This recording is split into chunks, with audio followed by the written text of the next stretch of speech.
Wait, is that what they think a dragon looks like? SteveSekai, you can come in now.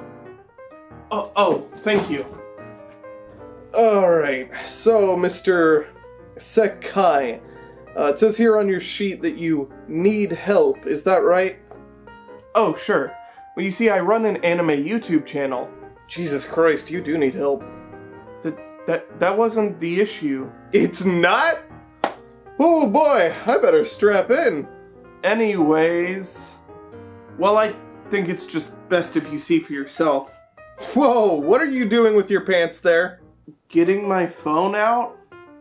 Whew. For a second I thought you were one of those weirdo sex perverts. You're a psychiatrist. And I'm your patient. Wouldn't it be your job to deal with me even if I was? Exactly. That's why I don't want to see more than I have to. I guess I can't argue with that. Whatever. Just take a look at some of these and I think you'll get the gist of it. Alright, let's see here. Do you love your mom and her 2-hit multi-target attacks? Judging auras? Audition, a yandere horror, and the folly of man's endless search for perfection. I don't see the problem with that last one. Oh, you actually have to watch that one? It's only like 3 minutes long. I can wait. Anime MILF titties. Well, yeah, you're fucked up. Thank you. Luckily for you, I have just the thing for people like you. Cripplingly lonely and barely hanging on to the thinnest chance that someone may one day love me? No, weebs. A copy of Super Smash Bros. Brawl for the Nintendo Wii? Oh no, there's a DVD in there for an anime that you need to watch. I just give out all my prescriptions in copies of Super Smash Bros. Brawl for the Nintendo Wii. Are you sure you're not the one who needs help? Hey, I'm the only one here who gets to ask pointed questions. So, you ever want to fuck your mom? Yeah, I'm gonna go. Hi, welcome to a video. See, this pretty horrible psychiatrist just prescribed me a dose of ReLife. Figuring I had nothing better to do and a video I needed to make anyways, I went ahead and watched it just to see what it was all about. Turns out it was actually kinda good and pretty relatable to what I've got going on in my life because I'm gonna be honest, I wanted this video to be a fun and a light-hearted return to form with a positive discussion of therapy, but turns out I can't stop explaining very concerning things. I can't help that the anime happened to be extremely prevalent to a massive economic, social, and mental health issue that's hurting millions of struggling young adults around the world right now due to the pandemic that will certainly have rippling effects on us for decades to come, but if you stick with me through the sad parts, I promise the second half will be more positive and cheery, but we've got to set the scene first. ReLife is the story of Arata Kaizaki, a 27-year-old who's found himself working part-time, about to run out of money from his parents, and unable to get a full-time position after quitting his first career out of grad school after only 3 months. Granted, with good reason. One night he's approached by a young-looking man from the ReLife laboratory, offering him to partake in a new therapy for NEETs and medical trial where he takes a pill that makes him look 10 years younger and he'll have to redo the senior year of high school. Now, I know what you're probably thinking. Ugh, he's just gonna be like every other Hikikomori pro tag. But quite simply, no. If you didn't know, NEET is actually an acronym for Not in Education, Employment, or Training. So when they say it's therapy for NEETs, they don't mean it's for the typical otaku loser that anime equates with this term, but rather those who are jobless or working part-time jobs for measly pay instead of finding full-time work. NEET does not mean otaku or hikikomori. They just happen to overlap for reasons we'll discuss. In fact, Arata is shown to be quite adept and sociable, still has friends he goes to see, and is actively looking for employment. However, there are several problems that come with being a NEET that are both systematic and personal, that are what lead to people becoming hikikomori, or shut-ins. For those of you who are thinking or saying, well, just go get a job and stop being lazy, then you won't be a NEET, pull yourself up by your bootstraps. There are many, many reasons that people are unable to find work or are put out of work, and most of those are not things that they can control. It can be due to an economic depression, illness or disability, biases, criminal records, a pandemic, or even speaking out against the unethical practices of your seniors and being blackballed from the industry you work in. The sad reality is that once you become a NEET, voluntarily or not, it becomes significantly harder to find gainful employment, and the longer you are unemployed, the more difficult it becomes. Yoshiaki Nohara and her various interviewees discuss how this specific problem has been plaguing Japan for many years and has left an entire generation, dubbed the Lost Generation, floundering from one low-paying job to the next up into now their 40s and 50s, all because of the bursting of Japan's bubble economy in the early 90s. In Japan, your best chance for landing a salary position is typically your last year of schooling.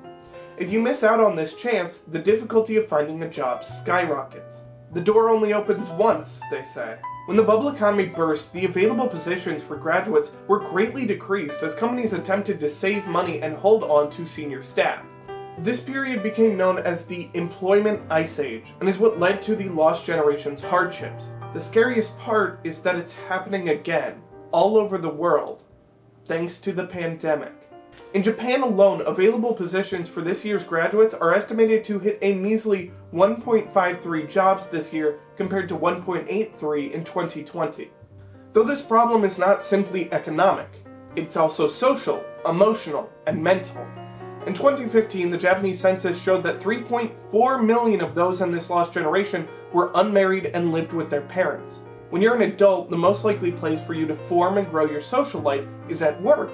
Similar to at school, they're the people you see every day, they also have similar worries, and it's much simpler to go together to get a round of drinks after a hard day's work. Naturally, if you don't have that kind of luxury, your social life will start to dwindle. You'll likely feel embarrassed or shameful about your situation, and it will become hard to face former friends who are more successful. There's a higher likelihood you're living with your parents, which makes dating significantly more difficult and tricky as well, which makes the idea of getting married and having kids out of the question, aside from the fact that you wouldn't be able to afford them even if you did get married. Meanwhile, here in America, 2020 saw the US hit the highest percentage of young adults living with their parents since the Great Depression, at a whopping 52%. This number is only going to get worse with a second influx of graduates hitting a stagnant job market that is infamous for requiring too much for entry-level positions, while also having to compete with many of last year's graduates vying for the same few jobs. And it's pretty simple psychology and well known that with no social life comes depression and a deterioration of social skills. Depression can also lead to a lack of self-care and motivation. All of these compounding to more hurdles towards you being able to join the workforce. That's how NEETs become Hikikomori. They find themselves so downtrodden and alone, the outside world becomes a threatening and terrifying concept as it involves others whom they believe will judge them. You know what doesn't help? Media's continued depiction of NEETs in Japan. Much like the way America likes to depict the jobless all over America, especially those belonging to a certain race, NEETs in Japan are, as you probably know, depicted as shut-in otaku losers leeching off of society and their families so they can do nothing but buy anime merch and play MMOs all day. And if you think I'd point that out and then say, and that's absolutely what most of them are, then what video do you think you're watching? This is SteveSekai, not Steven Crowder. That was a fucking terrible joke. The people who end up as Hikikomori and NEETs could have been through a wide variety of things that drag them to such a dark place. Financial struggles, loss of loved ones and grief, social ridicule, anxiety disorders, drug addiction, past criminal records, basically everything I listed earlier and so much more. For example, Arata's problem has a multitude of factors. See? I didn't forget the initial base for this video. We're bringing it back. At his first career, he worked under a woman he watched repeatedly take the blame for mistakes made by their peers. When he witnessed those same men mocking her, he attempted to stand up for her. As a result, his senior was the victim of so much more targeted harassment that she ended up taking her own life. Disgusted by both the morals of the company and himself for what his actions had led to, he quit.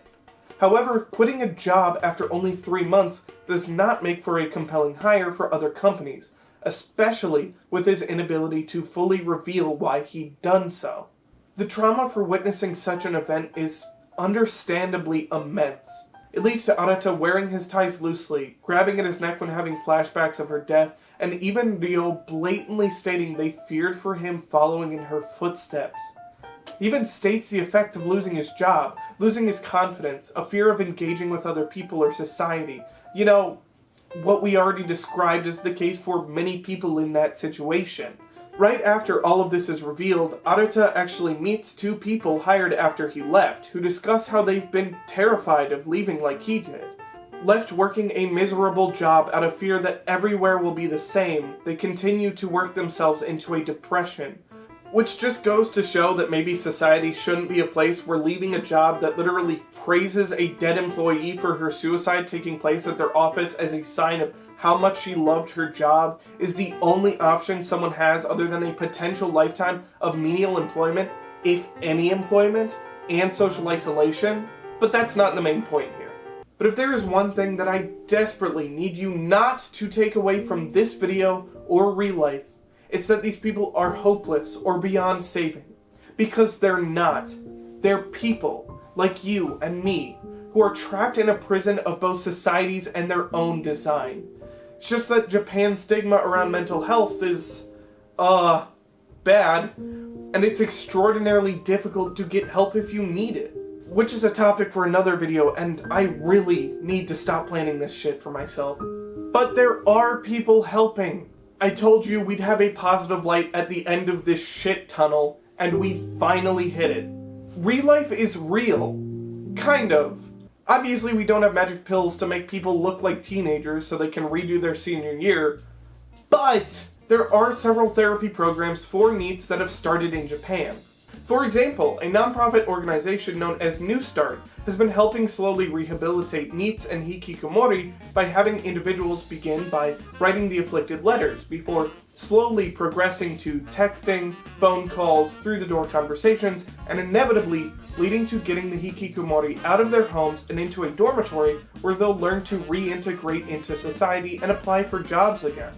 There are also support groups of ex and recovering Hikikomori helping each other get used to going out and being in large groups. In the aforementioned article on the Lost Generation, you can find the story of Wataru Kubo and his monthly meetings, where people are encouraged to only interact as much as they're comfortable. And sports rules like not a lot when you're listening, and don't deny someone even if you disagree. These basic things allow a person who likely felt invisible before to finally feel seen, heard, and most importantly, valid. We must understand that this is a reality that anyone can enter. We all nearly had to due to this pandemic. Perhaps you did. It's with empathy and compassion that we can help these people rejoin our reality. Please do not look down on them or think they're lazy. They're just normal people who need some help. And if you were in that situation, I bet you want it too. Speaking of, while working on the script, I happened to also watch bottom tier character Tomazaki-kun. And while there's quite a bit of hilarious gamer cringe in there, it does actually provide some solid advice for how to go about any goal, but specifically for this kind of Hikikomori mind space. While I don't necessarily believe that you should view life, and especially relationships, like a game, this step-by-step goal-oriented method is actually very useful and used for many forms of therapy. Setting a series of small and medium goals to help reach a major milestone can make any process seem much less daunting and impossible. Thus, if you are someone struggling with social isolation and don't have the luxury of a rentable sister to come talk to you outside your door, this could be your way of making a change. Start with small daily steps. Talk to someone you know online one-on-one. Go for a short walk outside. Even something like spending the time to shower and take care of your hygiene, if you've been neglecting it, can cause a potent emotional change. Use these small goals to help move you towards a mid-sized one for the week or month, like going out to a restaurant or hanging out with a friend. But the end goal is up to you, as only you can know what you want. Finally, I'm going to end this video with a request. If you know someone in this situation, reach out to them. check on them, and if you can, ask them to hang out with you. If they're too uncomfortable to go out, go to them. And if you're someone in this situation, I know that it can be scary or embarrassing, but I implore you to try. Reach out to a friend, old or new, and ask them to go somewhere with you. If you're not quite ready for this yet, then try the step-by-step method we just discussed. I guarantee you, you will feel better if you do. Thank you so much for watching. Welcome back! How'd it work out for you? Well, it was pretty good, and it gave me some content, but it had nothing to do with my problem at all. Oh, really? Interesting. Shouldn't you have predicted that? Why would I? I haven't seen it. You haven't seen it? You're the one who prescribed it to me. Yeah, I just found it one day and started giving it to weebs, and they typically said it helped. You know not all weebs are antisocial shut-ins, right? They're not? Wait, is that what that show's about? How'd you even get a license to do this? I need a license to be doing this? I'm out. You can pay at the front desk. I'm not paying. Yeah, that's fair.